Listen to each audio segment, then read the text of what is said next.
Jaime Munguia versus Charlo. This can open the doors to making Spence and Virgil. It can be huge. So this is the door. This is the open door to make big fights happen. So the framework is there to move forward? Absolutely. Why not? Oscar, What do you think of Leonard's beard? Gotta be nice, though. What do you think of Leonard's beard? Gotta be nice. I thought it was Rick Ross. Good to see you, man. Man, here we are after the New York press conference. What was your takeaway from that press conference and the way it went between the two gentlemen there? No, I thought it was. I thought it was a test. It was a testament to how big this event is. You know, I don't think we've seen anything like it in the past, in recent years. So I strongly feel that this fight is fire. It's gonna catch fire, and it's a big fight because you have two undefeated fighters, you have two young fighters, you have both fighters who are on top of their game. It doesn't get any bigger than this. On your Instagram, I believe you said, you made this happen when the fight, was signed and all done, right? But I heard Leonard Ellerbe say something about that Ryan's promoters didn't want it, you guys didn't want it. What is he talking about? I have no idea what he's talking about. I didn't even think he was on Gervonta Davis's team. I thought he was. I don't even know what he's doing here. To be honest with you, we had no contact whatsoever with Leonard Ellerbe, or he had no issue whatsoever being involved. So it was a big surprise to me seeing him on the dais there. So I have no clue. Looking at the fight itself, stylistically, how does Ryan use his height to neutralize what Tank does, and also knowing kind of what we know, right? Tank downloads information, first 5-6 rounds, 7-8, it's kind of the danger zone. What's the strategy to combat that? Being a fighter, every fighter has their game plan, right? Gervonta, we know what he does. And Ryan, we know what he does. We know how he fights. We know how every fighter takes their time and they use every round. They calculate, they do this, they do that. But when you're in this type of fight, you want to do something different. You want to show them something different, and that's what they're doing in camp. I have no clue what's gonna happen on April 22nd, because both guys are gonna come out with different plans.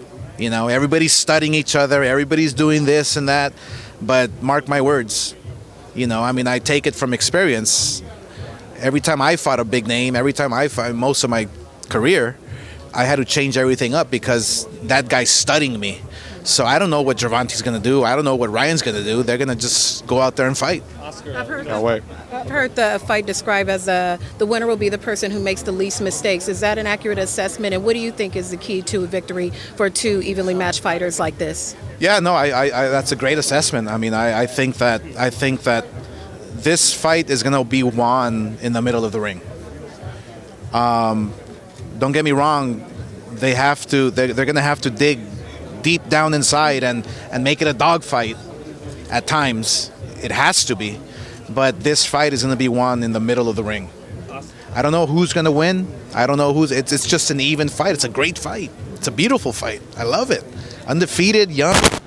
It's music to my ears. So whoever makes the first mistake, it's that calculated. They're that special of a talent. So, I can't wait. What is going to tell you more? What tells you more about fighters like this? What they do well in the ring or what they don't do well in the ring? So from a preparing point of view, what would be more interesting to you? I think what would be more interesting to me is to see the mistakes they make, how a fighter cracks under pressure, how one handles the pressure when you're coming out of the tunnel, the bright lights, the big event in Vegas, when you're facing that opponent that is also undefeated, that is also young, that in the back of your mind, he's not going to get tired, he's going to just keep throwing punches, he's smart. It's going to be interesting to see who makes that first mistake. Whoever makes that first mistake can continue making mistakes or can adjust. These fighters are smart fighters. They're at the top of their game, and so this is what makes it so interesting, is that we haven't seen one of these types of matchups in years. So that's why this fight is so intriguing. Oscar, when you mentioned this fight is music to your ears, how much can we expect you to work with PBC moving forward to get the other fights that I would love to. I would love to. I would love to speak to Al Heyman. I would love to make fights happen. I would love to, this can open the door to making Jaime Munguia versus Charlo. This can open the doors to making, Spence and Virgil? Spence and Virgil. It can be huge. So this is the door. This is the open door to make big fights happen. So the framework is there to move forward? Absolutely. Why not? Oscar, what do you think of Leonard's beard? Gotta be nice, though. What do you think of Leonard's beard? Gotta be nice. I thought it was Rick Ross.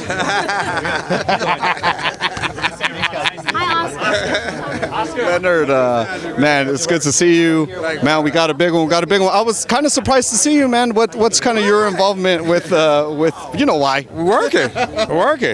Like I said, I think this was the kind of like the topic yesterday. Contracts don't define relationships, and we've always had a very good relationship. Still will. Just excited to make this event as big as possible.